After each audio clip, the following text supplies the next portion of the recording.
Dicen que la sangre es más espesa que el agua. Pero parado frente a la puerta de la cocina entreabierta esa noche, comprendí una verdad amarga. A veces, la sangre es un veneno que te mata lentamente, más doloroso que cualquier cuchillo de un extraño. Ese día era mi cumpleaños número 68. En mis manos llevaba un pastel de 3 leches, ese pastel empapado en dulce leche que antaño, cuando Daniel era un niño que corría por toda la casa, siempre me exigía que le comprara. Tuve que caminar 3 cuadras, usando las últimas monedas que tenía escondidas en el fondo del frasco de arroz para comprarlo. Quería darles una pequeña sorpresa, solo un momento de unión familiar, no pedía nada más. Pero caray, la vida siempre sabe cómo darte una bofetada justo cuando sonríes más brillante. Estaba a punto de empujar la puerta para entrar cuando el siseo de Daniel resonó desde adentro. No era una conversación normal, era el gruñido de una bestia acorralada, lleno de rencor y crueldad. «Ya no aguanto más, Carolina. Ese viejo es como una carga en la vida.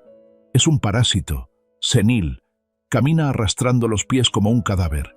Y encima se la pasa todo el día haciendo ruiditos con ese montón de chatarra en el cuarto de servicio. Me tiene harto. Me voy a volver loco». Mi corazón se estrujó. Una punzada aguda corrió desde mi pecho izquierdo hasta mi brazo. Contuve la respiración, escondiéndome en la sombra del pasillo, esperando haber escuchado mal, esperando que mi hijo solo estuviera enojado momentáneamente por el trabajo. Pero no. Su siguiente frase destrozó esa frágil esperanza. «Ojalá se muera esta noche. Solo con que deje de respirar, ese viejo contrato de seguro de vida se pagará.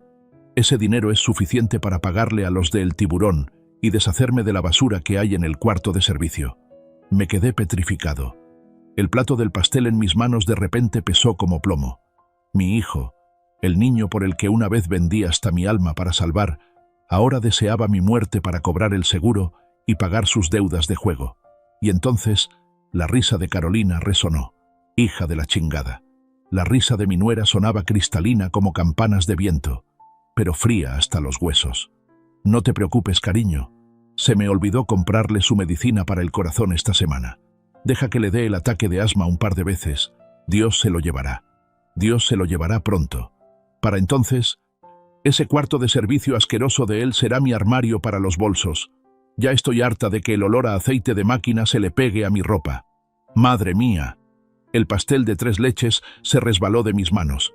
¡Clac! El sonido del plato de cerámica rompiéndose en 1000 pedazos sobre el piso de loseta sonó seco, rompiendo la atmósfera venenosa de adentro. El pastel se esparció por todos lados, blanco como los fragmentos de mi dignidad. La puerta de la cocina se abrió de golpe. Daniel salió disparado, con la cara roja y una botella de cerveza a medio terminar en la mano. Me vio parado allí, temblando, con el desastre a mis pies. En lugar de un poco de remordimiento, en lugar de ayudarme a levantar o preguntar cómo estaba, sus ojos solo mostraron asco. «¿Qué estás haciendo ahora, papá? No manches. Si ya estás viejo y torpe, quédate sentado en un solo lugar. Y ahora sales con pastelitos. Mira el piso. ¡Qué vergüenza! Es humillante». Me agaché. Mis manos callosas temblaban mientras recogía cada fragmento de cerámica rota. Un trozo afilado me cortó el dedo índice. La sangre brotó, mezclándose con la crema blanca. Dolía. Pero el dolor en la mano no era nada comparado con el agujero que acababan de taladrar en mi pecho. «Perdónenme, hijos».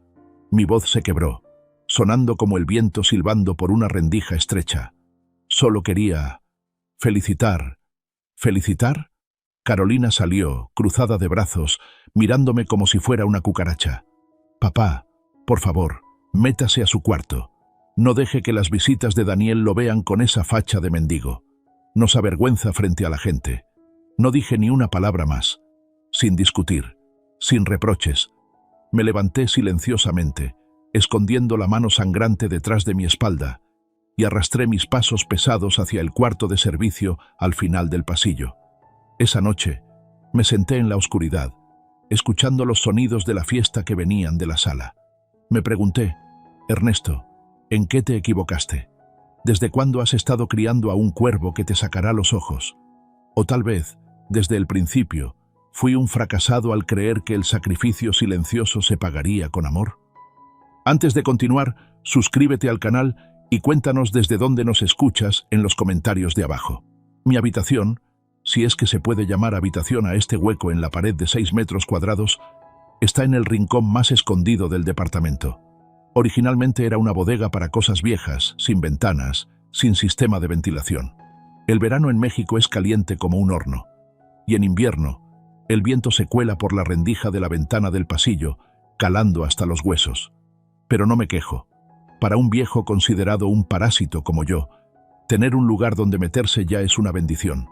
Los muebles en el cuarto no son más que una cama individual destartalada, un armario de tela roto y lo más importante, el viejo escritorio pegado a la esquina. En ese escritorio está todo mi mundo. Tornillos más pequeños que una mota de polvo, engranajes de latón ya opacos, unos cuantos destornilladores desgastados y algunos frascos de aceite de máquina que sobraron de tiempos pasados. Carolina no me golpea. Ella es una mujer moderna. Sabe torturar a la gente de manera mucho más sofisticada.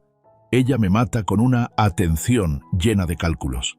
A la mañana siguiente del incidente del pastel, busqué a tientas mis lentes para leer el periódico viejo que recogí en el vestíbulo. Busqué y no los encontré. Mi vista está muy borrosa últimamente. Sin lentes todo se ve difuso como a través de la lluvia. Justo en ese momento, Carolina pasó por la puerta, con un café de Starbucks en la mano. Un aroma lujoso que yo ya había olvidado hacía mucho. ¿Qué busca, papá?, preguntó, con voz dulce, pero con ojos fríos. Los lentes. Los dejé en la mesa. Ah, sonrió levemente, soplando suavemente su café. Los guardé. Ya está grande, papá. Leer mucho el periódico le da dolor de cabeza y le daña la vista. El médico dijo que los ancianos deben descansar, no esforzarse. Los guardé para que no se canse. Cabrona. Lo dice como si me estuviera haciendo un favor. Ella quiere que me convierta en un ciego, en un vegetal que solo sabe sentarse a esperar la muerte. Quiere arrebatarme la última pequeña alegría que me queda, leer las noticias. Quise gritar, quise exigir mis lentes, pero luego vi a Daniel ajustándose la corbata en la sala, con el ceño fruncido. Si hacía un escándalo, él tendría otra excusa para regañarme, para decir que soy un viejo cascarrabias y problemático. Gracias, hija. Eres muy atenta, murmuré, tragándome el nudo en la garganta. De nada, papá. Ah, por cierto, hoy no vamos a comer en casa. La mesa está un poco llena porque estoy organizando mis maquillajes, así que llévese su plato aquí adentro para comer, ¿sí? De paso vigile la olla del estofado, que no se derrame en la estufa. Limpiar es muy cansado. Dejó sobre mi mesa un plato de sopa fría de anoche y un trozo de pan seco. Ese era mi almuerzo. Me senté en la silla de madera tambaleante, mirando la sopa fría. Froté mis manos callosas una contra la otra. Estas manos... ¡Ay, Dios mío! Estas manos hace 25 años fueron apodadas las manos de Dios en el mundo de la relojería. Estas manos fueron cuidadas por multimillonarios, tocaron máquinas del tiempo que valían fortunas enteras. Ahora tiemblan, llenas de manchas de la edad y cicatrices, solo dignas de sostener una cuchara para comer sobras. Me miré en el espejo, vi a un viejo demacrado, de pelo blanco, vistiendo una camiseta amarillenta, pero en lo profundo de esos ojos turbios había una llama que aún no se apagaba del todo, la llama de la dignidad. Aún no estoy muerto, Carolina, y mientras este Ernesto respire, no dejaré que ustedes pisoteen lo último que me queda de honor. Tomé el destornillador y comencé a raspar meticulosamente la capa de óxido de un engranaje diminuto. Clic, clac, clic, clac. El único sonido que probaba que yo seguía existiendo y seguía teniendo valor, aunque solo fuera para estas máquinas inanimadas. Mi hijo, Daniel, es una tragedia de la falsedad ostentosa. Tiene 42 años, la edad en la que un hombre debería ser firme como un roble, pero él está tan vacío como un espantapájaros. Daniel siempre creyó que nació para hacer grandes cosas, para ser un empresario exitoso. Pero en lugar de estudiar bien o trabajar honestamente, eligió el atajo. Renta un coche de lujo pagando mensualidades para apantallar a la gente. Usa trajes brillantes, pero con costuras mal hechas, comprados en el mercado negro. ¿Y su trabajo? Válgame Dios. Vende relojes, pero no relojes de verdad. Vende relojes super fake, réplicas de primera calidad traídas de la frontera. Se dedica a estafar a nuevos ricos, a esos que tienen dinero pero no conocimiento, vendiéndoles Rolex y Hublot falsos a precios exorbitantes, mintiendo que son mercancía importada que evadió impuestos. Me desprecia abiertamente porque soy un viejo reparador. ¿Tú qué vas a saber de negocios, papá?, suele decir, mientras se pone gel en el pelo. En estos tiempos hay que saber marketing, hay que saber aparentar. Tú sigues ahí agachado arreglando esos relojes anticuados, por eso siempre serás pobre. No sabe que este viejo relojero solo necesita echar un vistazo a 3 metros de distancia para saber que el reloj en su muñeca es basura. El segundero no fluye suavemente. El acabado en los bordes biselados es pésimo, y el tic-tac de la maquinaria barata suena como un martillo golpeando un yunque comparado con el latido suave de una verdadera máquina suiza. Pero no digo nada. La mentira tiene patas cortas, y efectivamente, la verdad salió a la luz. Una tarde, mientras yo limpiaba el baño, tarea que Carolina me asignó para ahorrar en la sirvienta, escuché la voz de Daniel en el dormitorio. La puerta estaba entreabierta, y su voz temblaba, muy diferente a su fanfarronería habitual. Escúchame, ya sé que se venció el plazo, pero la aduana retuvo el lote de esta vez. Dame 3 días más, nada más. Por favor, jefe. Silencio por un momento. Luego su voz se elevó en un siseo, lleno de miedo. No, no llames a mi esposa. Voy a pagar $50,000. Lo sé. No me toques. No manches, güey. Voy a conseguir el dinero. Colgó, y escuché un golpe fuerte contra la pared. ¡Pum! Me asomé por la rendija. Daniel, mi hijo el empresario, estaba sentado en el suelo, jalándose el pelo, sudando a chorros a pesar de que el aire acondicionado estaba zumbando. Debía dinero, y no al banco, sino a los de El Tiburón, los prestamistas más despiadados de la zona. Ellos son tiburones que huelen la sangre, y una vez que muerden el anzuelo, te arrancan hasta los huesos. Salió de la habitación y me vio parado allí con el trapeador. El miedo en su cara se transformó instantáneamente en ira para ocultar su debilidad. ¿Qué estás mirando? ¿Eh? ¿Me estás espiando?, gritó, pateando la cubeta de agua haciendo que el agua sucia salpicara mis pantalones. No, solo estaba limpiando. Retrocedí, tratando de mantener la calma. Mijo, ¿tienes problemas? ¿Le debes a alguien? ¿Necesitas que papá...? ¿Que papá qué?, se burló, acercando su cara a la mía. ¿Qué vas a hacer? ¿Tienes dinero? ¿Eh? ¿En tu cartera tienes aunque sea 50 pesos para ayudar? Ni siquiera puedes cuidarte a ti mismo, no metas tus narices en mis negocios. Estoy a punto de cerrar un trato grande. En cuanto llegue la mercancía, pago todo. Tú ocúpate de limpiar el piso, que no llegue Carolina y lo vea sucio porque te echa a la calle. Se fue, azotando la puerta. Me quedé allí, mirando el charco de agua sucia en el piso. El muchacho es un tonto. Cree que está jugando ajedrez con la vida, pero en realidad es solo un peón sacrificable. No sabe que su padre, a quien considera un inútil, guarda un secreto que podría salvarle la vida o hundirlo en el fondo del infierno. La presión de la deuda volvió loco a Daniel. Empezó a rebuscar por toda la casa para encontrar cualquier cosa de valor para vender. Las joyas de Carolina no se atrevía a tocarlas por miedo a su esposa, así que el único objetivo que quedaba era mi cuarto de servicio. Ese día, yo estaba sentado ensamblando meticulosamente los últimos detalles de mi obra maestra cuando Daniel irrumpió. Revolvió mi armario de ropa vieja, levantó el colchón de la cama. ¿Dónde está el dinero? ¿Dónde escondes la pensión?, gritó, con los ojos inyectados de sangre. Se lo di todo a Carolina para la luz y el agua. Tú sabes. ¡No mientas! Los viejos como tú siempre tienen un guardadito. Pasó la mano por mi escritorio. Cuidado. Intenté lanzarme para detenerlo, pero no llegué a tiempo. Una pequeña caja de madera cayó al suelo. La tapa se abrió. Adentro no había dinero. Solo había un reloj de bolsillo. Se veía lamentable. La carcasa era de latón opaco, manchada de verde por la oxidación. El cristal estaba un poco rayado. A simple vista, no parecía diferente a una chatarra que se vende por kilo en el mercado de pulgas. Daniel lo recogió, haciendo una mueca de desprecio. ¿Qué es esta porquería? Pesa como un ladrillo. ¿Otra vez vas a hacer mercancía fake? Sacudió el reloj junto a su oreja. No había tic-tac. ¿Está roto? ¿O lo recogiste de algún basurero? ¡No lo toques!, grité, lanzándome a arrebatarle el reloj de las manos. Por primera vez en años, le alcé la voz a mi hijo. «Eso no es un juguete. ¡Dámelo!». Mi reacción violenta sorprendió a Daniel. Retrocedió un paso, entrecerrando los ojos con sospecha. «¿Por qué te pones tan tenso? ¿O será que esto vale algo?».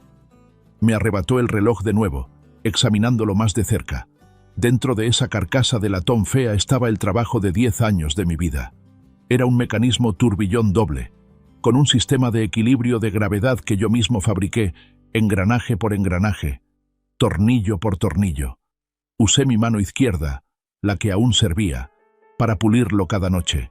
Hice la carcasa fea a propósito para ocultar el tesoro interior, pensando en dejárselo como herencia, o venderlo cuando él estuviera realmente en peligro. «Dámelo, Daniel. No está terminado. Es un recuerdo de tu abuelo». Mentí, tratando de bajar la voz para no hacerlo sospechar más. Pero la codicia de un hombre desesperado es lo más aterrador. Daniel abrió la tapa trasera del reloj. Adentro había un caos de resortes y engranajes superpuestos, sin seguir ningún estándar de diseño de las marcas de relojes que él solía vender. Soltó una carcajada. «Por Dios», y yo pensando que era un tesoro. «Mira este desastre aquí adentro. Los resortes están torcidos, los engranajes unos grandes y otros chicos. Eres un mecánico de rancho. ¿Querías imitar un mecanismo Skeleton? Se ve asqueroso». Lanzó el reloj al aire y lo atrapó como si fuera un juguete barato. «Pero bueno, este latón seguro se vende por unos cuantos pesos con la señora de la chatarra. Peor es nada. Me lo llevo prestado». «¡No! Daniel, te lo ruego». Me aferré a su manga. «No lo vendas. Es mi vida entera». Me sacudió el brazo con fuerza, haciéndome caer contra la esquina de la pared. «¿Qué vida ni qué nada? Has vivido de a gratis en mi casa todos estos años. Ahora qué importa si aportas este pedazo de chatarra. Voy a preguntarles a mis amigos de antigüedades a ver si engaño a algún tonto. Quién sabe, tal vez pegue el gordo». Se metió el reloj en el bolsillo del pantalón y salió de la habitación silbando. Me quedé sentado en el suelo. Las lágrimas brotaron. Maldición. No sabe lo que se acaba de llevar. No se llevó un pedazo de metal. Se acaba de llevar mi corazón. Y peor aún, se lleva una obra maestra invaluable para venderla a precio de chatarra. Quise correr para detenerlo, pero estas piernas viejas ya no me obedecen. Y en lo profundo, un miedo del pasado regresó. El miedo a la razón por la que me convertí en el viejo inútil que soy hoy. Esa noche no dormí. El dolor de la caída y la angustia por perder el reloj me tenían dando vueltas. Me senté, abrí el compartimento secreto en el fondo del armario y saqué una caja de metal oxidada. Adentro solo había dos cosas: una foto en blanco y negro de mí cuando era joven, parado frente a una lujosa relojería en el centro de la Ciudad de México, y una tarjeta de presentación completamente negra. Acaricié la foto. En esos días, la gente no me llamaba viejo parásito. Me llamaban Maestro Ernesto. Hace 25 años, yo era el mejor relojero de México. Los Patek Philippe, Vacheron Constantin de los políticos y magnates, cuando se descomponían y nadie se atrevía a tocarlos, me buscaban a mí. Mis manos eran tan estables y precisas que podía apilar 5 tornillos sobre la cabeza de un alfiler. Tenía dinero, fama y una familia feliz. Pero entonces llegó la tragedia. Daniel nació con un corazón defectuoso. El doctor dijo que tenía una anomalía congénita en la válvula cardíaca. Necesitaba cirugía urgente en Estados Unidos. Si no, no pasaría de los 5 años. El costo de la cirugía era de $200,000, una cifra astronómica en ese entonces, incluso para un buen relojero como yo. Vendí la tienda, vendí la casa, pedí prestado a todos lados, pero no fue suficiente. Miraba con desesperación a mi hijo agonizando en la incubadora. Y entonces apareció el diablo. Se llamaba Don Vittorio. Era el capo del mundo criminal, el que controlaba el flujo sanguíneo negro de toda la ciudad, pero también era un coleccionista de relojes excéntrico. Me buscó en una noche de tormenta. Me entregó un reloj de pulsera extraño y un maletín con dinero. «En este reloj», dijo Don Vittorio con voz ronca oliendo a puro, «hay un mecanismo de detonación microscópico. Está sincronizado con mi ritmo cardíaco. Si mi corazón deja de latir, o si alguien intenta quitárselo incorrectamente, activará una carga explosiva suficiente para volar un edificio. Necesito que repares su cuenta regresiva. Se está desfasando 0.02 segundos. Era una petición demencial, una bomba de tiempo en la muñeca. Quería que interviniera en ese mecanismo mortal sin hacerlo explotar. Te doy $200.000 ahora mismo, y tienes 72 horas para terminar. Si lo arruinas, tú y el hospital donde está tu hijo desaparecerán. No tuve opción. Por la vida de Daniel, acepté. Me encerré en el taller durante 3 días y 3 noches sin dormir, sin comer, sin atreverme siquiera a respirar fuerte. Tuve que usar el microscopio de mayor aumento, con pinzas para esquivar cables detonadores más delgados que una tela de araña. La presión psicológica fue tan terrible que los vasos sanguíneos de mis ojos estallaron, dejándolos rojos. En la hora 71 terminé. El reloj volvió a funcionar perfectamente, pero justo cuando solté las pinzas, sentí un dolor que desgarró mi brazo derecho. Mi nervio cubital se había dañado permanentemente por mantener una postura tensa durante demasiado tiempo y por la presión nerviosa extrema. La mano derecha, mi mano de oro, comenzó a tener espasmos incontrolables. Salvé a mi hijo, pero maté mi carrera. El maestro Ernesto murió esa noche. Don Vittorio recibió el reloj, mirándome con una mezcla de asombro y respeto. Lanzó el maletín con dinero sobre la mesa. «Eres muy bueno, Ernesto». Soy un hombre de palabra. Sacó del bolsillo de su pecho una tarjeta negra, solo con un escorpión en relieve, sin nombre, sin teléfono, solo una serie de códigos secretos. «Este dinero es por tu trabajo, y esta tarjeta es mi respeto. Guárdala. Cuando la necesites, llama a mi línea directa y lee este código. Te concederé un favor, una sola, una única vez, sin importar si es dinero, poder o la vida de alguien. He guardado esa tarjeta durante 25 años, oculta en el fondo del armario. Nunca la usé, ni en los momentos más difíciles y pobres. La consideraba un amuleto, el último legado que le dejaría a Daniel para protegerlo cuando yo muriera. Pero ahora, mirando esa tarjeta negra y fría, sentí un escalofrío.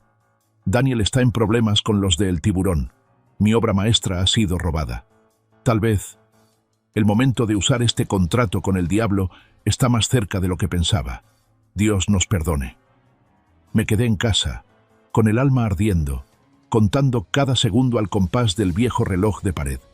Daniel se había ido hacía 2 horas. Se llevó mi corazón. Se llevó mi obra maestra de 10 años a un lugar donde los valores verdaderos suelen quedar sepultados bajo la apariencia ostentosa.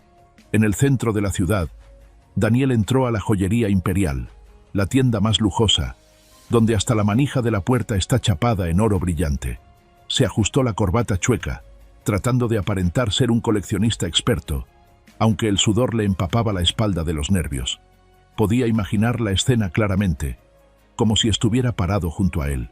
Se encontró con Ricardo, el joven tasador, famoso por tener la nariz respingada hacia el cielo y una actitud arrogante. Ricardo, con guantes blancos, tomó el reloj de bolsillo de manos de Daniel con desconfianza. «¿Qué es esto?» Ricardo alzó una ceja, volteando una y otra vez la carcasa de latón opaco. «¿De verdad trae esto aquí pareciendo chatarra?» Daniel tragó saliva, tratando de mantener la voz tranquila. «Véalo bien. Es una herencia familiar. Adentro tiene la firma de EG». «¿EG?» Ricardo soltó una risa corta y llena de sarcasmo. «Amigo, EG es una leyenda. Sus obras desaparecieron del mercado hace 2 décadas. Y créame, EG nunca usaría una carcasa de latón barato y llena de rayones como esta». El experto abrió bruscamente la tapa trasera con una navaja. ¡Crack! El sonido del metal chocando hizo que yo en casa también sintiera una punzada de dolor. El interior quedó expuesto. En lugar de ver la belleza del mecanismo turbillón doble que yo había dispuesto con tanto esfuerzo, Ricardo solo vio un desorden. Vio engranajes grandes y pequeños disparejos, resortes entrelazados en un orden que nunca había estudiado en los libros. No tenía el nivel para entender que ese caos era la cumbre del equilibrio gravitatorio, que permitía al reloj funcionar con precisión eterna sin necesidad de ajuste. «¡Qué basura!», exclamó Ricardo, empujando el reloj para que se deslizara sobre el vidrio del mostrador hacia Daniel. Basura. Un montón de chatarra revuelta. Mire, este engranaje es de un reloj ruso. Ese resorte seguro lo sacaron de un juguete de niños. No hay rubíes, no hay sello de oro suizo. Su papá, o cualquier mecánico de patio que hizo esto, solo trató de rellenar la caja con piezas. Pero, balbuceó Daniel, con la cara roja de vergüenza, mientras los clientes elegantes a su alrededor comenzaban a voltear y susurrar. Pero funciona. Que funcione no significa que tenga valor. Ricardo se quitó los guantes y los tiró a la basura como para descontaminarse. Amigo, lléveselo de pisapapeles, o véndaselo a la del fierro viejo, tal vez le den 50 pesos por el metal. No traiga basura a la joyería imperial. Ensucia mis vitrinas. Seguridad, acompañen al caballero. Daniel agarró el reloj y salió cabizbajo de la tienda entre las risitas de los empleados. El sol abrasador de México parecía quemar su cara que ardía de ira. La última esperanza para pagar la deuda de $50,000 se había esfumado. Y peor que la decepción, era la sensación de haber sido engañado. Estaba convencido de que yo, su padre, era un inútil, un viejo senil y delirante que le había jugado una broma cruel. Apretó el reloj en su mano, clavando las uñas en el latón frío. Se subió al coche y pisó el acelerador a fondo. La furia lo guiaba de regreso a casa. La puerta del departamento se abrió de una patada. ¡Ram! Yo estaba sentado en la orilla de la cama y di un salto. Carolina, que se estaba pintando las uñas en la sala, también gritó del susto. Daniel estaba ahí, despeinado, con los ojos inyectados de sangre. Respiraba agitado como un toro herido. En su mano tenía mi reloj de bolsillo. «Mijo, ¿ya llegaste? ¿Qué dijeron?», pregunté tímidamente, aunque al ver su aspecto ya adivinaba el resultado. ¿Qué dijeron? Se rió con amargura, caminando directo hacia mí. Dijeron que esto es basura. Basura. ¿Escuchaste bien? Basura. Tiró las llaves del coche sobre la mesa. El sonido del metal golpeando fue estridente. Pasé la vergüenza de mi vida llevando esta porquería a la joyería más grande de la ciudad. Tenía la esperanza, aunque fuera pequeña, de que realmente me hubieras dejado algo de valor, que no fueras totalmente un inútil como pareces. Pero no, me engañaste. Daniel, cálmate y escúchame. Me levanté, extendiendo la mano para explicar. Ellos no entienden, hijo. Esa máquina... Cállate la boca, gritó escupiéndome al hablar. Deja de inventar excusas. El experto dijo que es un montón de chatarra remendada. Solo eres un mecánico de bicicletas de quinta que alucina que es artesano. Me hiciste quedar en ridículo frente a todos. Carolina se acercó, cruzada de brazos, mirándome con desprecio. Te lo dije, Dani. Tu papá no tiene nada bueno. Aparte de vivir de a gratis y causar problemas, en lo que mejor es experto es en hacer el ridículo. Tira esa basura y olvídate. Miré a los dos. Sentí el alma helada. La decepción de Daniel no era porque le doliera mi esfuerzo al hacer el reloj, sino porque no pudo venderme a buen precio. Medía el amor de padre con números en un cheque. ¿Sabes cuántas noches pasé haciéndolo?, pregunté, con la voz temblorosa. ¿Sabes cómo tuve que pulir cada engranaje con una mano izquierda torpe? ¿A quién le importa?, gritó Daniel. Si tu esfuerzo no se convierte en dinero, que se lo coman los perros. Necesito $50,000. Esta noche. Ahora mismo. No necesito una historia conmovedora barata sobre tu esfuerzo. Miró el reloj en su mano. Sus ojos destellaron con crueldad. Quería destruir algo para sacar el miedo y la ira que le quemaban las entrañas, y lo único que podía destruir en ese momento era mi obra maestra. ¡No! ¡Daniel! ¡No!, grité, lanzándome hacia él cuando vi que alzaba la mano. Pero estoy viejo. Mis piernas son muy lentas. Daniel usó toda su fuerza y arrojó el reloj contra el muro de concreto justo al lado de mi cabeza. ¡Crack! Ese sonido no fue como el choque normal de metal. Sonó como huesos rompiéndose. El sonido de un sueño haciéndose pedazos. El reloj se desarmó. La carcasa de latón voló por un lado. El cristal se hizo polvo.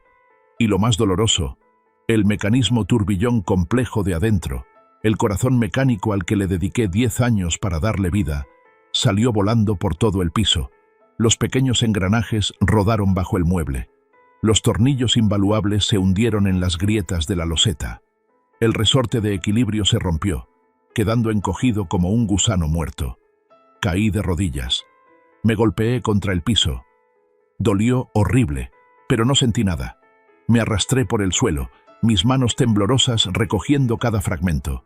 Mis lágrimas cayeron, mezclándose con el aceite negro de las piezas destrozadas. Esto era regalo para ti. Sollocé, la voz atragantada en mi garganta. Pensaba dártelo, para que tuvieras un capital. ¿Qué capital ni qué nada? Daniel respiraba agitado, señalándome a la cara. Míralo bien.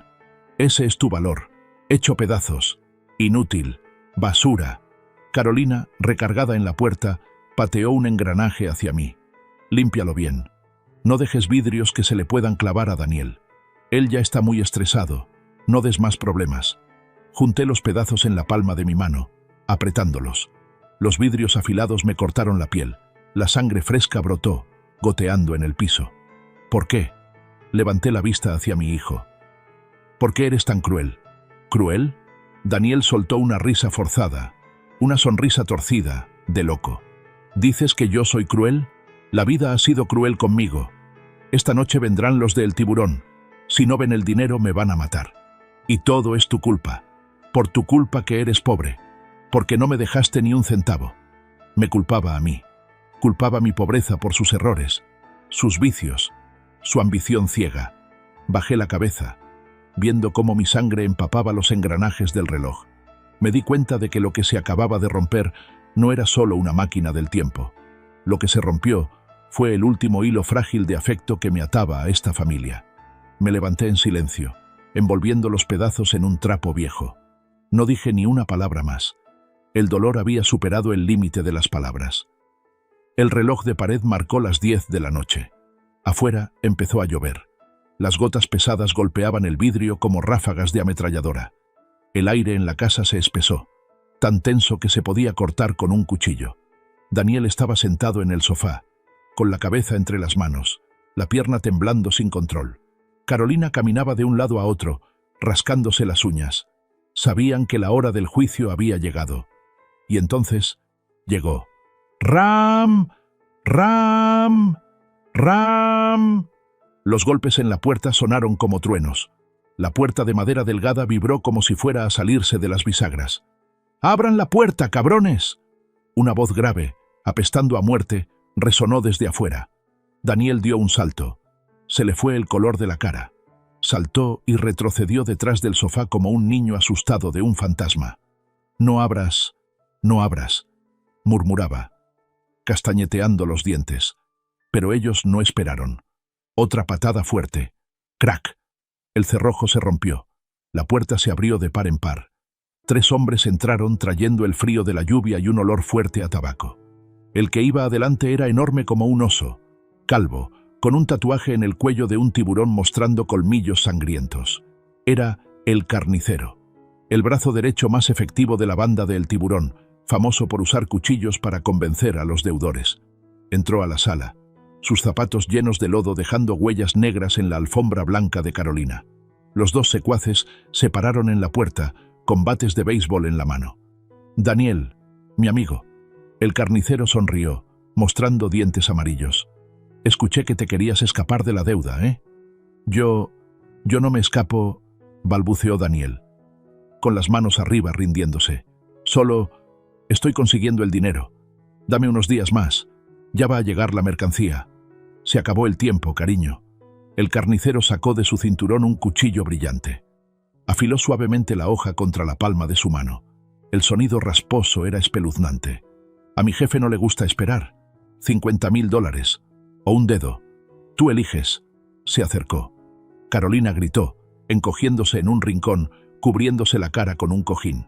«Jefe, perdóneme, se lo suplico». Daniel se arrodilló, llorando a moco tendido. «No me corte la mano. Tengo que trabajar. Juro que pagaré. Tu juramento no vale nada». El Carnicero agarró a Daniel del cuello de la camisa, levantándolo como si fuera un pollo. Lo aplastó contra la mesa de vidrio. El cuchillo pegado al dedo índice de mi hijo. Yo estaba en la puerta del cuarto de servicio, viendo la escena. La sangre me hervía. Por muy malagradecido que fuera, seguía siendo mi hijo. No podía quedarme viendo cómo lo mutilaban. ¡Alto!, grité, saliendo de las sombras. Los 3 matones voltearon a verme. El carnicero entrecerró los ojos. ¿Quién es este? ¿Tu abuelo?, se burló.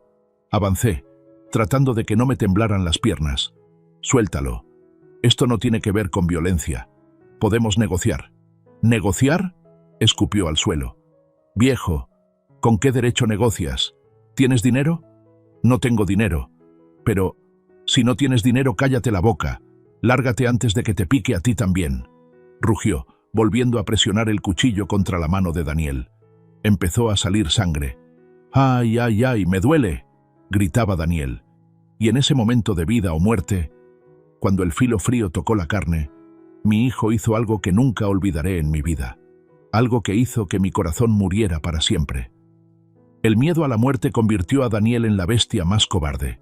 En su pánico total, sus ojos buscaban frenéticamente una salida, y su mirada se detuvo en mí. No era la mirada de un hijo pidiendo ayuda a su padre. Era la mirada de un ahogado que encuentra un flotador, aunque el flotador sea un cadáver. «Espera, espera, jefe», gritó Daniel, con la voz quebrada por la flema y las lágrimas. «No me cortes la mano.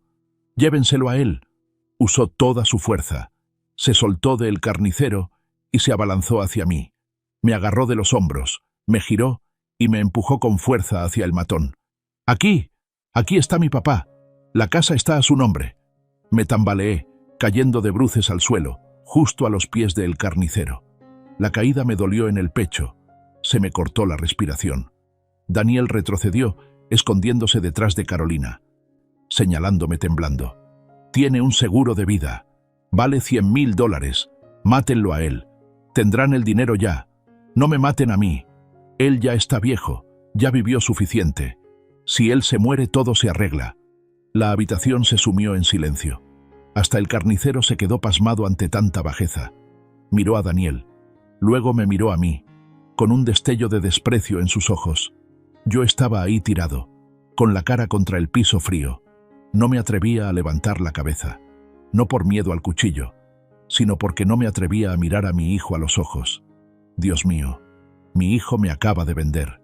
Acaba de invitar a la muerte a llevarse a su padre a cambio de la seguridad de sus dedos. Mi sacrificio de hace 25 años, mis manos lisiadas, los años de humillación. ¿Todo fue para este momento? Oye, viejo. El carnicero me pateó las costillas con la punta del zapato, volteándome boca arriba. Tu hijo sí que es agradecido. Dice que te mate para cobrar el seguro. ¿Tú qué opinas? Miré al techo manchado de humedad. Lágrimas calientes brotaron de mis ojos, corriendo hacia mis orejas. Sentí como si alguien me hubiera aplastado el corazón, más destrozado que el reloj hace un rato. «Mátame de una vez», gritaba una parte de mí. ¿Para qué vivir si crié a un monstruo así? Pero entonces vi la sonrisa triunfante, el suspiro de alivio de Daniel en el rincón. Creía que se había salvado. Creía que podía usar mi vida como moneda de cambio. No, no puedo morir como un perro viejo desechado así. No puedo dejar que su cobardía gane. Una fuerza extraña y fría recorrió mi espalda. No era fuerza muscular. Era la fuerza de la desesperación absoluta convertida en orgullo. El maestro Ernesto estaba despertando. Lentamente me apoyé en mis manos y me senté. Me limpié el rastro de sangre en el labio. Me lo mordí en la caída. Miré directo a los ojos del carnicero. Mi mirada ya no era turbia ni temblorosa. Era afilada y fría como el bisturí de aquel año. «Suéltalo», dije. Mi voz era grave y resonó en la habitación silenciosa. El carnicero soltó una carcajada, poniéndome el cuchillo en el cuello. «¿Me estás dando órdenes, viejo? ¿De verdad quieres morir por tu hijo?» No parpadeé, ignorando la hoja helada cortando la piel de mi cuello. Dije que lo sueltes. No tengo seguro de vida. Ese imbécil está mintiendo. Daniel, en el rincón, abrió la boca. «¿Qué dices? Sí hay. Los papeles están en el armario». «Cállate», grité, con tanta autoridad que Daniel se cayó de golpe del susto. Volví a mirar a el carnicero. Mi mano derecha temblorosa subió lentamente hacia el bolsillo de mi pecho. No para pedir piedad. No tengo dinero, pero tengo un nombre. Y creo que este nombre vale más que la vida de toda tu familia junta. ¿Me quieres asustar? Presionó más el cuchillo. ¿Qué mierda tienes? Saqué del bolsillo interior la tarjeta negra. La tarjeta del escorpión. Tengo el número privado de tu jefe máximo. Dame tu teléfono. Ahora mismo. En ese instante, vi cómo se contraían las pupilas del carnicero. Vio el escorpión en relieve en la tarjeta. El cuchillo en su mano tembló ligeramente. El juego apenas comenzaba de verdad. El cuchillo frío del carnicero seguía pegado a mi arteria carótida, pero extrañamente, el miedo paralizante de hace un momento se había esfumado sin dejar rastro. En su lugar, había una calma aterradora en mi mente. Era como el momento antes de colocar el último tornillo en la bomba de tiempo hace años. Todo el ruido alrededor se apagó. Solo quedaba el latido de la vida y la muerte. El carnicero me miró, sus ojos inyectados en sangre feroz. Estaba acostumbrado a ver terror en los ojos de los deudores. Estaba acostumbrado a verlos suplicar, llorar, orinarse en los pantalones. Pero no vio eso en mí en este momento. Solo vio un par de ojos viejos pero profundos como un abismo. Unos ojos que estaban viendo a través de su alma oscura. ¿Estás sordo, viejo?, rugió, presionando la hoja un poco más fuerte. Lo suficiente para que un hilo de sangre caliente corriera por el cuello de mi camisa. Te pregunté qué trucos piensas hacer. ¿Quién te crees que eres para darme órdenes? No parpadeé. Levanté la mano, despacio, con la calma de quien se sacude una mota de polvo del hombro, y aparté suavemente su muñeca. Esa acción fue tan descabellada que el carnicero se quedó pasmado por un segundo, incapaz de reaccionar. «Baja el cuchillo», dije. Mi voz no era alta, no gritaba como Daniel, sino que era grave y pesada como un martillo golpeando un yunque de hierro. «Si es que quieres conservar la mano para agarrar la cuchara y comer mañana». El aire en la habitación pareció congelarse. Daniel, encogido en la esquina, dejó de llorar y me miró con la boca abierta. Carolina contuvo la respiración, con la cara pálida. Los secuaces del carnicero se miraron entre sí, desconcertados, sin entender de dónde sacaba este viejo senil unas agallas del tamaño del cielo. El carnicero soltó una carcajada, una risa ronca y salvaje. Retrocedió un paso, girando el cuchillo en su mano con destreza. «No mames. ¿Me estás amenazando? ¿Tú? ¿Un viejo que ya tiene un pie en la tumba? ¿Qué vas a hacer? ¿Pegarme con tu bastón?» Se volvió hacia sus hombres, riéndose a carcajadas. «Miren esto. Este viejo seguro ya está senil. Cree que esto es una película de acción de Hollywood». Todos se echaron a reír. Las risas burlonas resonaron en la pequeña sala. Daniel bajó la cabeza, humillado. Seguro pensaba que me había vuelto loco del miedo. «Papá, cállate. No los provoques más», gimió. «¿Quieres que nos maten a todos?» No volteé a ver a ese hijo cobarde. Mis ojos seguían clavados en el carnicero. «No te estoy amenazando, hijo», dije, con la voz aún pareja y helada. «Solo te estoy advirtiendo. Eres un buen perro de caza, lo reconozco, pero deberías saber quién es tu dueño antes de intentar morder a lo loco». La sonrisa en los labios del carnicero se apagó. Él es un hombre de Lampa que ha sobrevivido años. Su instinto le dijo que algo no andaba bien. Esa calma extraña mía no era la de un viejo normal. Emanaba la autoridad de alguien que había estado en una posición muy alta, o que había caminado por el infierno y regresado. «¿Qué estupideces estás diciendo?», gruñó, acercándose y agarrándome del cuello de la camisa para levantarme. «¿Sabes quién es mi patrón como para abrir la boca?» «Lo sé», respondí, mirando directo a sus pupilas dilatadas. «Y sé que le tienes mucho miedo. Más miedo que a la muerte». Se detuvo en seco. «¿Tienes los $50.000?» Volvió a preguntar lo mismo, pero su voz ya era menos agresiva, reemplazada por la duda. «No tengo efectivo». Aparté su mano de mi cuello y me acomodé la ropa arrugada. «Pero tengo algo más valioso que el dinero. Algo que hará que te arrepientas de haber puesto un pie en esta casa esta noche. Das muchas vueltas, sácalo a ver. Si es una falsificación como el reloj basura de tu hijo, te corto la lengua primero». Metí la mano en el bolsillo interior del lado izquierdo de mi pecho, donde está el corazón, donde he guardado el secreto durante los últimos 25 años. La habitación estaba en completo silencio, solo se oía la lluvia golpeando afuera contra la ventana rota. Todas las miradas estaban fijas en mi mano derecha temblorosa, la mano lisiada, la mano que había creado obras maestras y que también había firmado un pacto con el diablo. Saqué una tarjeta. No era una tarjeta de banco, no era una tarjeta de crédito, era una placa de metal delgada, negra como la noche, fría, sin banda magnética, sin chip electrónico. En su superficie mate no había ninguna letra impresa, sin nombre, sin número de teléfono. Solo había una figura en relieve justo en el centro, un escorpión con la cola curvada hacia arriba, listo para inyectar su veneno. Lancé la tarjeta sobre la mesa de vidrio. «Ken». El sonido del metal chocando sonó agudo y frío, rompiendo el silencio sofocante. «Mírala bien», dije. El carnicero bajó la mirada, al principio con curiosidad.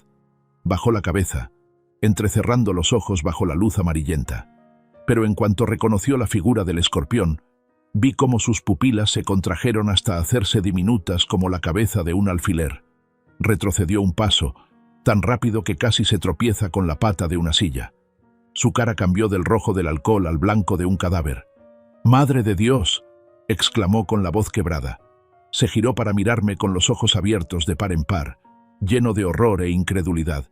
«Viejo, tú, ¿de dónde sacaste esto?», balbuceó, dejando caer la mano que sostenía el cuchillo. Los dos secuaces, al ver a su jefe aterrorizado, se acercaron confundidos. «Jefe, ¿qué tarjeta es esa? ¿Una Black Card poderosa? ¿Se puede sacar dinero? Cállense el hocico». El carnicero abofeteó fuertemente a uno de sus hombres. «¿Están ciegos? Miren ese emblema. Es la familia. Es el sello personal del patrón. La familia. En el mundo criminal de México, ese nombre no necesita decirse para hacer que la gente tiemble. Y el símbolo del escorpión negro es la sentencia de muerte. Solo las personas más cercanas, los mayores benefactores o los mejores sicarios del padrino don Vittorio pueden poseerla. Es un salvoconducto de vida, pero también es la orden de castigo más alta. Quien se atreva a ofender al portador de la tarjeta será borrado de la faz de la tierra, sin dejar rastro. «¿Te la robaste, verdad?», siseó el carnicero. El sudor frío empezaba a perlarse en su frente. «Eres un viejo pobre y miserable. ¿Cómo vas a tener algo así? ¿A quién se la robaste? Habla ya. Si no te mato aquí mismo por impostor». Tenía miedo. Estaba tratando de encontrar una razón lógica para negar la verdad que tenía frente a sus ojos. Porque si esta tarjeta era real, y yo era su verdadero dueño, entonces su vida esta noche no valía nada. Sonreí levemente, una sonrisa llena de cansancio. ¿Robar? ¿Cómo un viejo senil, lento y medio ciego como yo podría robar un objeto personal del padrino don Vittorio? ¿Crees que los guardaespaldas del señor son espantapájaros? Avancé y tomé el iPhone de última generación que estaba en la mano del carnicero. Se quedó parado como estatua, sin atreverse a detenerme, ni a arrebatármelo. «Si dudas, déjame demostrártelo», dije, deslizando mi pulgar viejo sobre la pantalla táctil. «Desbloquéalo». El carnicero ingresó la contraseña temblando. Obedeció mi orden como una máquina. Ya no era el carnicero agresivo de hace un rato, solo era un peón negro parado frente al tablero de ajedrez de los reyes. Daniel y Carolina se escondían en la esquina, con los ojos como platos. No entendían qué estaba pasando. No sabían qué era esa tarjeta, pero veían el miedo absoluto de los pandilleros. «Papá», susurró Daniel, «¿qué estás haciendo?».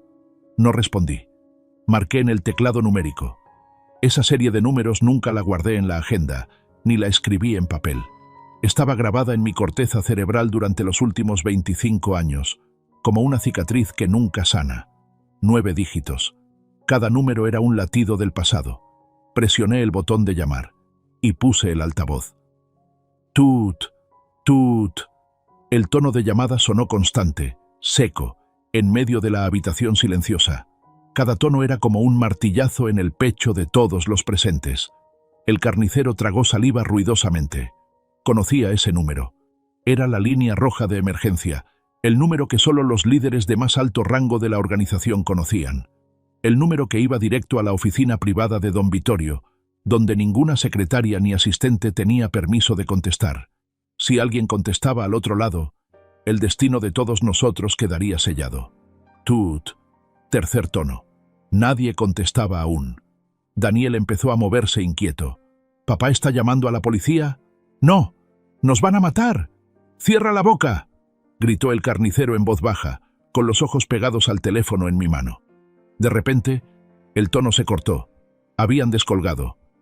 No hubo un aló, no hubo saludo social.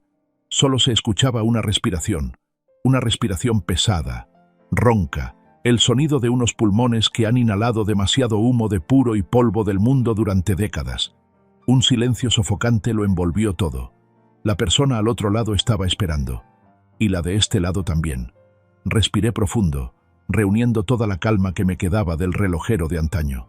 Tenía que decir el código correcto. Si me equivocaba en una palabra, el carnicero sabría que soy un impostor y mi cabeza rodaría por el suelo al instante. El segundero se detuvo en el 12, dije, con voz clara, articulando cada palabra.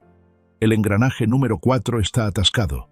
Esa fue la frase con la que le informé a don Vittorio en esa noche fatídica hace 25 años, cuando logré desactivar el detonador del reloj mortal. Era nuestro código secreto. Al otro lado de la línea hubo silencio por 3 segundos más, 3 segundos largos como 3 siglos. Luego, una voz resonó, una voz vieja, rasposa, que sonaba como piedras moliéndose en el fondo de un abismo. Pero en esa ronquera emanaba una autoridad suprema que hacía temblar a quien la escuchara. ¿Ernesto? Solo un nombre, pero contenía un asombro absoluto. ¿Es el maestro Ernesto? Continuó la voz, esta vez más rápido, más urgente, llevando un raro temblor de emoción. Madre mía, pensé que ya habías muerto. 25 años. ¿Por qué llamas hasta ahora? Al escuchar esa voz, a el carnicero se le doblaron las rodillas como gelatina. Cayó de rodillas al suelo, con la cabeza gacha, la frente tocando el piso. Reconoció la voz del padrino. Era inconfundible. Y el padrino acababa de llamar maestro al viejo pobre que tenía enfrente. «Soy yo, don Vittorio», respondí, tratando de reprimir la emoción que subía por mi garganta. «Aún sigo vivo, aunque sea a duras penas. ¿Dónde estás, maestro? ¿Por qué usas el número de un don nadie para llamarme?» La voz de don Vittorio se volvió férrea, llena de instinto asesino. «¿Hay alguien molestándote? Dímelo. Haré que lo desuellen vivo ahora mismo». Miré de reojo a el carnicero. Estaba temblando como perro mojado. Juntó las manos suplicándome frenéticamente, moviendo la boca sin emitir sonido. «Perdóneme la vida. Perdóneme la vida». Miré a Daniel. Mi hijo seguía con la boca abierta, los ojos desorbitados como si se le fueran a salir de las cuencas. Me miraba como si me hubiera salido una segunda cabeza. Su papá, el viejo parásito inútil. Estaba hablando de igual a igual con el capo más temido de México. La visión del mundo de Daniel se estaba desmoronando a pedazos. «Nadie me está molestando, señor», mentí, con los ojos fijos en el carnicero arrodillado a mis pies. «Solo es que tengo un pequeño problema financiero». Y recordé la promesa de aquellos años. La promesa. La voz de don Vittorio bajó de tono, con un aire de nostalgia. «Nunca la he olvidado. Aún llevo puesto el reloj que reparaste. Sigue marcando cada segundo con precisión, así como mi vida se debe a ti. Ese favor sigue intacto, Ernesto». Al escuchar esto, el carnicero empezó a sudar a chorros. Entendió que acababa de meterse con un personaje al que incluso su propio jefe le debía la vida. Acababa de ponerle un cuchillo en el cuello al benefactor del padrino. La sentencia de muerte colgaba sobre su cabeza. «¿Qué quieres, maestro?», preguntó don Vittorio, con voz generosa y llena de poder. «¿Quieres dinero? Puedo transferirte 10 millones de dólares ahora mismo a una cuenta en Suiza. ¿O quieres poder? Puedo entregarte el control de toda la zona sur. ¿O es que alguien te ofendió? Solo dame un nombre, Ernesto. Mañana habrá desaparecido de la faz de la tierra». Daniel escuchó la cifra 10 millones de dólares y sus ojos se iluminaron como faros de coche. Se levantó de un salto del rincón, lanzándose a mi lado, olvidando todo el miedo. Se aferró a mi brazo, sacudiéndolo fuerte, susurrando jadeante. «Papá, papá, 10 millones, ¿escuchaste? Pide el dinero, papá, pide el dinero. Seremos ricos, papá, te lo ruego, dilo, papá». Carolina también se arrastró hasta mí, con la cara llena de alegría, olvidando por completo su arrogancia habitual. «Papá, eres increíble. Sabía que no eras una persona común. Papá, Pídale capital para nuestro negocio. O la mansión en Cancún también sirve. Rápido, papá. Su codicia desnuda me daba náuseas. Hace un minuto me empujaban a la muerte para salvar sus dedos. Ahora, al ver que soy un tesoro, se me pegan como moscas a la miel. Miré a mi hijo. Su rostro estaba deformado por la avaricia. No le importaba el precio que tuve que pagar para hacer esta llamada. No le importaba mi pasado doloroso. Solo veía dinero. Y miré a el carnicero. Seguía arrodillado, esperando el juicio. Si decía su nombre o solo decía que estoy siendo amenazado, él sería hombre muerto. No solo él, sino toda su familia sufriría por las leyes de la familia. Poder, dinero, venganza. Todo estaba en la palma de mi mano temblorosa. Solo bastaba una frase. Pero yo soy Ernesto. Soy un relojero. Conozco el valor del tiempo y el equilibrio. No soy un criminal. Y tampoco quiero convertir a mi hijo en alguien que vive del dinero manchado de sangre. Respiré profundo. Me dolía el pecho.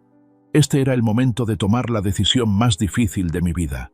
La decisión que acabaría con toda esperanza de una vejez próspera para mí. Pero tal vez, solo tal vez, salvaría la parte humana que quedaba en este hijo malcriado. Señor Vittorio, dije al teléfono, con una voz extrañamente tranquila. No necesito dinero. Tampoco necesito poder. Ya estoy viejo. Esas cosas para mí son efímeras. Al otro lado de la línea, don Vittorio escuchaba en silencio. Daniel a mi lado saltaba como si le quemaran los pies. Me pellizcó el brazo, con los ojos desorbitados. ¿Estás loco, papá? ¿Qué estás diciendo? El dinero. Toma el dinero. No seas estúpido. Le quité la mano de un manotazo, tan fuerte que se tambaleó y cayó sentado en el sofá. Continué hablando. Solo quiero pedirle un pequeño favor. Mi hijo, Daniel, cometió la tontería de pedirle prestado dinero a su gente, al grupo de El Tiburón. La cantidad son $50.000. Ah, la voz de don Vittorio sonó, con un poco de decepción. ¿Solo es una deuda insignificante de unos mocosos? Ernesto, ¿estás seguro? Podrías tener toda una fortuna. ¿Por qué desperdiciar tu único favor en esta pequeñez? Es una pequeñez para usted, pero es la vida para mi hijo. Respondí, mirando directo a Daniel. Él estaba boquiabierto, con una cara de shock y arrepentimiento. No podía creer que yo estuviera rechazando $10 millones solo para borrar una deuda de 50.000. Para mí, la vida de mi hijo vale más que cualquier fortuna. Continué, aunque mi corazón sangraba. Le pido por favor que borre su deuda y ordene a su gente que nunca más se acerquen a molestar a mi familia. Eso es todo lo que quiero. Daniel se agarró la cabeza, desplomándose sobre la mesa, gimiendo como un animal herido. Le dolía. No porque estuviera conmovido por el sacrificio de su padre, sino porque le dolía el dinero perdido. Estaba calculando en su mente los $9.950.000 que yo acababa de tirar por la ventana. Al otro lado, don Vittorio suspiró. Un suspiro lleno de lástima por un talento, y tal vez, un poco de respeto por un padre. Está bien, Ernesto. Si esa es tu voluntad, lo concedo. La deuda queda borrada. De ahora en adelante, nadie en mi organización tiene permiso de tocarle un pelo a tu hijo. Considera pagada la deuda debida de aquel año. Gracias, señor, dije, sintiendo que me quitaban un peso de 1000 kilos de encima, pero al mismo tiempo un vacío inmenso me invadió el alma. Pásame al cabecilla que está ahí, ordenó don Vittorio. Le pasé el teléfono a el carnicero. Lo tomó con las 2 manos, temblando al ponérselo en la oreja. Sí, señor patrón, sí, soy carnicero, sí. No escuché bien lo que don Vittorio decía del otro lado, pero vi cómo la cara del carnicero cambiaba de color constantemente. Asentía frenéticamente, el sudor le corría por el cuello. Sí, entendido. Entiendo perfectamente. Lo juro. Sí. Gracias, patrón, por perdonarme la vida. Colgó y me devolvió el teléfono con ambas manos, inclinando la cabeza tan bajo que casi tocaba el suelo. Señor Ernesto, señor don Ernesto, balbuceó. Yo de verdad no sabía que usted era el benefactor del patrón. Merezco morir 1000 veces. Le pido su perdón. La deuda del joven Daniel ha sido borrada por completo. Desde hoy juramos no volver a atrevernos a poner un pie aquí nunca más. Lárgate, dije en voz baja. Sí, ya nos largamos. Se giró y pateó el trasero de sus dos hombres que estaban parados como tontos. «¡Vámonos!». «¡Corran!». Los tres matones agarraron sus armas y corrieron desesperados hacia la puerta como si los persiguiera el diablo, dejando la sala desordenada y un silencio mortal. Daniel y Carolina seguían sentados ahí, atónitos. El peligro había pasado. La deuda se había ido. Habían sido salvados. Pero en lugar de alegrarse, Daniel levantó la vista para mirarme con una mirada de reproche absoluto. «Papá», susurró, «¿qué acabas de hacer? ¿Acabas de rechazar 10 millones de dólares? ¿Estás loco? ¿Sabes lo que ese dinero podía hacer? Podríamos vivir como reyes. ¿Por qué fuiste tan estúpido?». Lo miré, con el corazón completamente frío. Acababa de usar el billete de lotería ganador de mi vida para salvarle el pellejo. Y lo que recibo a cambio es la palabra estúpido. No soy estúpido, Daniel. Guardé la tarjeta negra, que ahora ya no valía nada, en mi bolsillo. Solo acabo de pagar la última deuda contigo. Tu vida la he comprado por segunda vez. La primera fue hace 25 años con estas manos. Y esta vez fue con toda mi fortuna. Di media vuelta, caminando despacio hacia mi cuarto de servicio para recoger mis cosas. No había nada más que decir. La función había terminado. Y yo, el actor principal a mi pesar, ya estaba demasiado cansado. La puerta de madera con el cerrojo roto se cerró tras los tres matones, dejando un vacío de silencio espeluznante. La tormenta llamada el tiburón había pasado, pero otra tormenta, más asquerosa, se estaba formando justo en esta sala desordenada. Daniel y Carolina seguían sentados en el suelo. Se miraron, y luego me miraron a mí. En sus ojos, el miedo de hace un rato se había evaporado sin dejar rastro. En su lugar, vi encenderse una luz macabra. Era la luz de la codicia. Un segundo antes, eran ratas de alcantarilla temblando ante las garras del gato. Un segundo después, al saber que el gato se había ido dejando un trozo de carne sabrosa, se transformaron inmediatamente en buitres hambrientos. Daniel se levantó a duras penas. No corrió para ver si su padre estaba herido. No preguntó si yo estaba bien después de enfrentar el cañón de la muerte. Se abalanzó hacia mí, cayendo de rodillas para abrazar mis piernas, tan fuerte que me dolió. «¡Papá! ¡Dios mío! ¡Papá!». Su voz temblaba, pero no de emoción. Levantó la cara para mirarme, con los ojos brillando como faros de coche. «¿Qué demonios acabas de hacer? ¿Sabes lo que acabas de rechazar? 10 millones de dólares. 10 millones de dólares, papá. ¿Estás loco?». Sacudió mis piernas con fuerza, como queriendo sacudir mi cerebro viejo para que despertara. «¿Por qué pediste borrar una deuda de 50.000 mugrosos pesos? ¿Por qué? Podías pedir el dinero y con eso pagar mi deuda. El resto lo usaríamos para vivir como reyes. Mansión en Cancún, supercoches, yates. ¿Tiraste todo por la ventana solo para salvarme de unos delincuentes de poca monta?». Miré hacia abajo a mi hijo. Su rostro estaba deformado, retorcido por el dolor de perder el dinero. Sufría como si alguien le estuviera cortando pedazos de carne del cuerpo. No se alegraba por conservar la vida. Lamentaba no haber conseguido el premio gordo. Carolina también había vuelto en sí. Se levantó, se arregló el pelo despeinado, e inmediatamente esbozó una sonrisa dulce hasta dar escalofríos. Una sonrisa que no había visto en los últimos 15 años. «Ay, cariño, no le hables así a papá». Se acercó zalamera, apartó la mano de Daniel y me ayudó a sentarme en el sofá. «Papá está cansado, déjalo descansar». Se volvió hacia mí, con la voz chorreando miel. «Papá, yo sé que quiere mucho a Daniel. Es el padre más grande del mundo. Yo siempre lo dije. Con ver el porte de papá se sabe que es alguien de linaje noble. Porque un viejo normal, ¿cómo iba a conocer al padrino don Vittorio?». Empezó a masajearme los hombros. Sus manos frías tocando mi cuello me pusieron la piel de gallina. «Pero papá, Daniel tiene razón. Es una oportunidad única en la vida. Llámelo otra vez. Dígale que…». Cambió de opinión. «Dígale que la familia está pasando por un mal momento, que necesitamos capital para un negocio. Él lo respeta tanto, seguro no se negará». «Eso, papá». Daniel se incorporó asintiendo frenéticamente. «Llama otra vez. Ahora mismo. Dile que solo quieres 5 millones. No, bueno, aunque sea 1 millón. Con 1 millón de dólares es suficiente para rehacer mi vida. Rápido, papá, antes de que se duerma». Me rodearon, uno golpeándome la espalda suavemente, la otra masajeando mis piernas, con lenguas venenosas de tan dulces.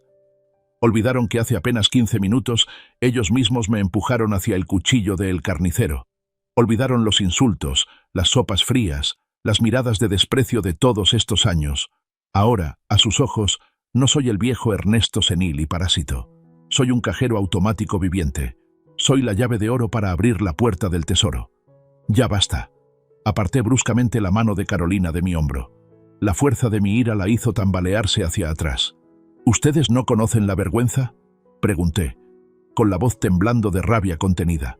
Acaban de vender mi vida. Me usaron de escudo humano. ¿Y ahora tienen la cara para pedirme dinero? Papá, lo de hace rato fue...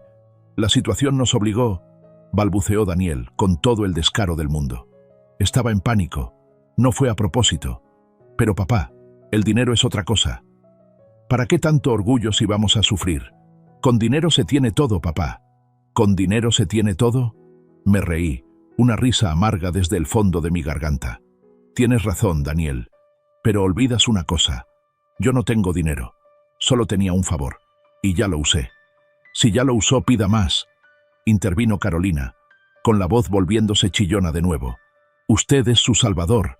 ¿Qué pasa si pide una vez más? No sea egoísta. Usted ya está viejo, no necesita dinero, pero nosotros somos jóvenes, tenemos futuro. ¿Tiene corazón para ver a sus hijos sufrir? ¿Sufrir? Miré alrededor del departamento lleno de comodidades. Miré la ropa de marca que llevaban puesta. ¿En qué sufren ustedes? Solo sufren por su propia codicia sin fondo. Me levanté, sintiendo asco del aire en esta habitación. Necesitaba terminar con esto, de una vez y para siempre.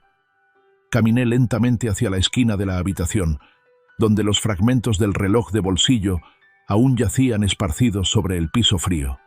La luz amarillenta brillaba sobre ellos, haciendo que los engranajes de latón destellaran como lágrimas secas. Daniel y Carolina no se rendían.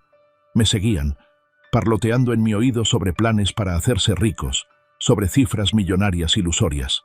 Me agaché y recogí un puente del mecanismo partido en dos. Esta era la parte más difícil de hacer.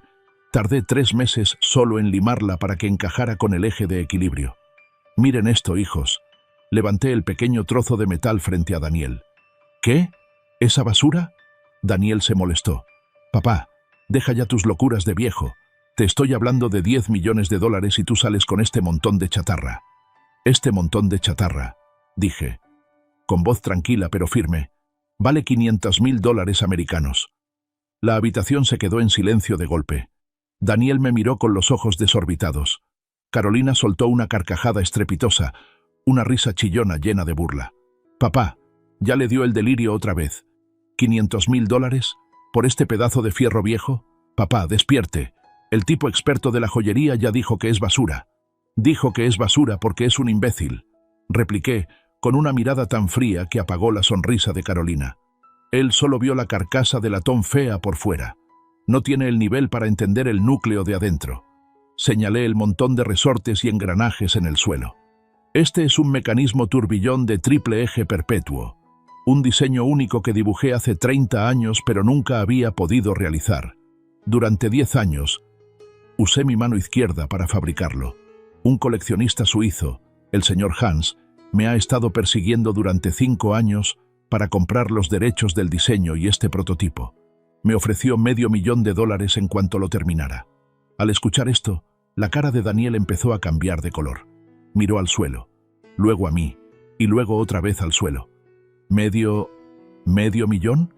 Tartamudeó. ¿Es verdad? Verdad, asentí. Hice la carcasa fea a propósito para engañar a la gente, para mantenerlo seguro hasta que realmente lo necesitaras. Pensaba regalártelo en tu cumpleaños este año, para que lo vendieras, pagaras tus deudas y tuvieras capital para un negocio decente. Miré directo a los ojos de Daniel, viendo cómo sus pupilas se dilataban de horror. ¿Pero qué hiciste? Lo despreciaste por barato. Lo llevaste para cambiarlo por humillación, y con tus propias manos lo destrozaste. Daniel cayó de rodillas. Sus manos temblorosas recogieron un engranaje torcido. No puede ser, gimió. Mientes para castigarme, ¿verdad? Saqué del bolsillo del pantalón un papel doblado en 4, ya arrugado. Era la carta de intención de compra del señor Hans, con el sello rojo de la Asociación de Relojería de Ginebra. La tiré frente a Daniel. «Léela». Daniel se abalanzó sobre el papel. Sus ojos recorrieron rápidamente las líneas en inglés. La cifra $500,000 apareció claramente. «¡No! ¡No, Dios mío!», gritó un lamento desgarrador, abrazando su cabeza y cayendo al suelo. Acababa de destrozar $500,000, con sus propias manos. En su ataque de ira ciega, había lanzado toda su fortuna contra la pared. Carolina se quedó petrificada, sin una gota de sangre en la cara.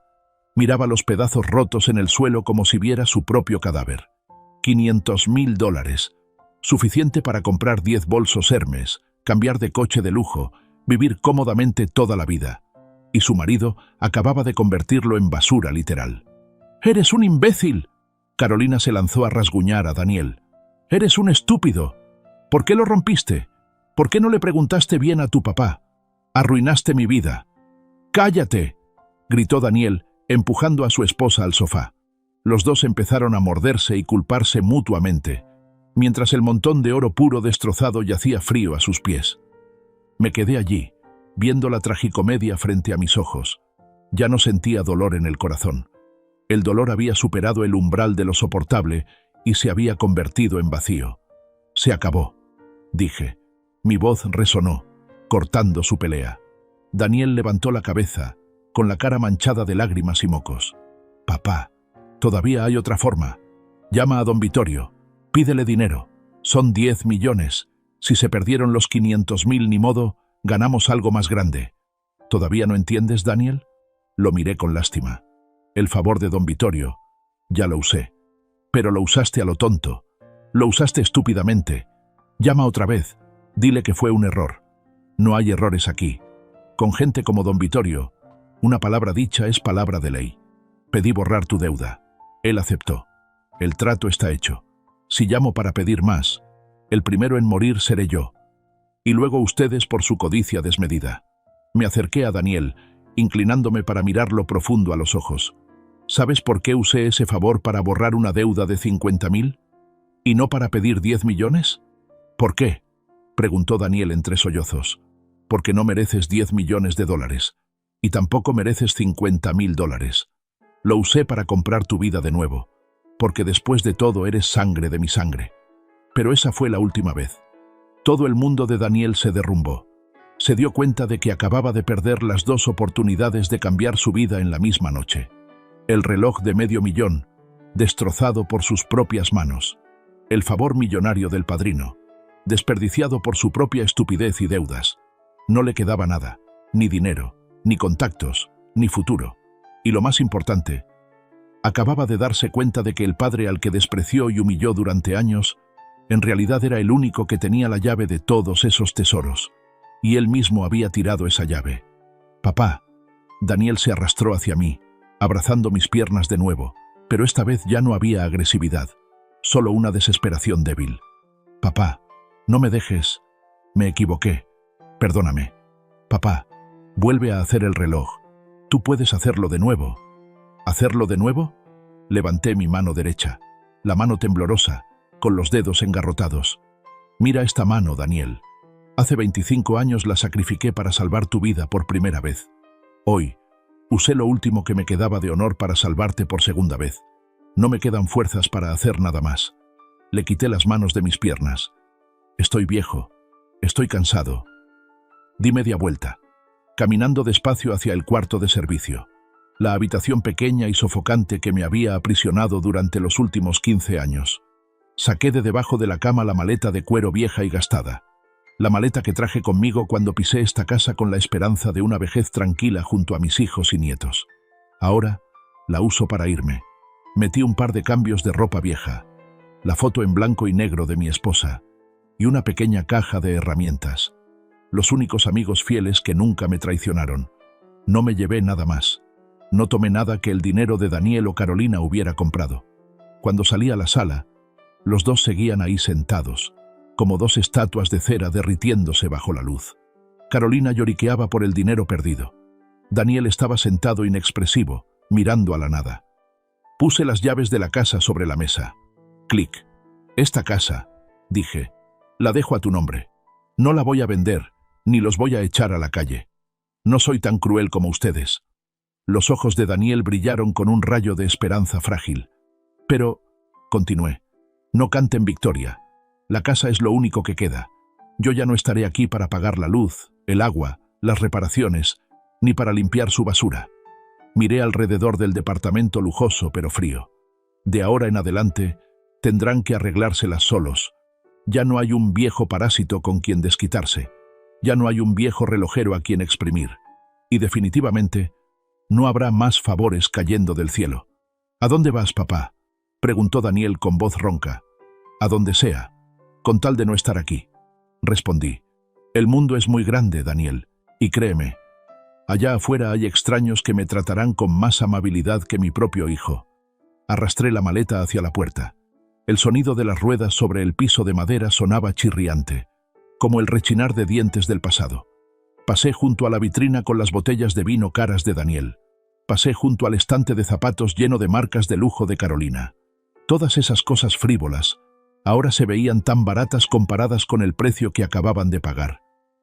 Salí por la puerta del edificio de departamentos. El viento nocturno de México me golpeó la cara, frío, pero fresco. La lluvia había parado, dejando charcos brillantes que reflejaban las luces amarillentas de la calle. Respiré profundo. El aire de libertad tenía un sabor un poco amargo, pero era 1000 veces más agradable que el aire sofocante y falso de esa casa.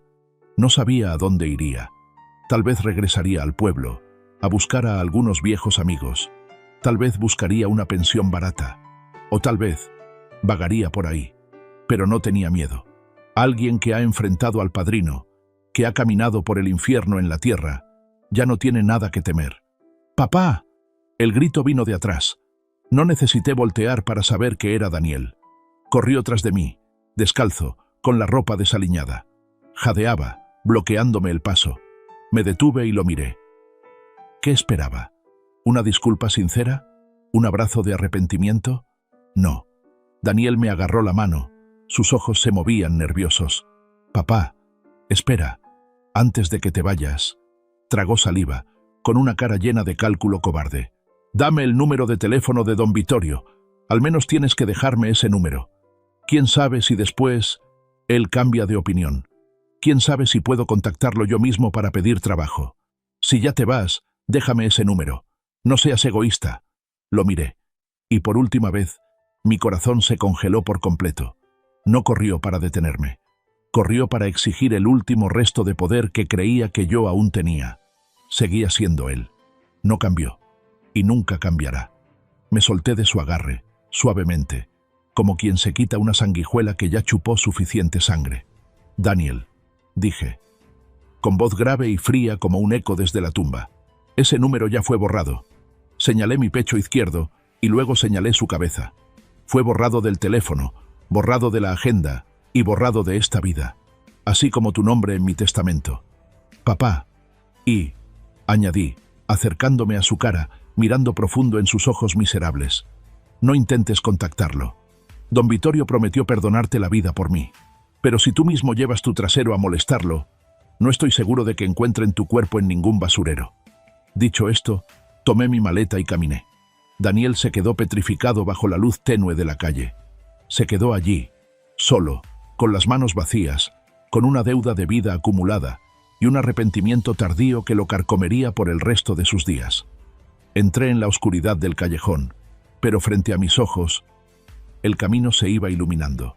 Los padres son el escudo más grande de los hijos. Soportamos tormentas, tragamos amargura para que los hijos tengan paz. Pero cuando ese escudo se rompe por la propia mano del hijo, la tormenta entra.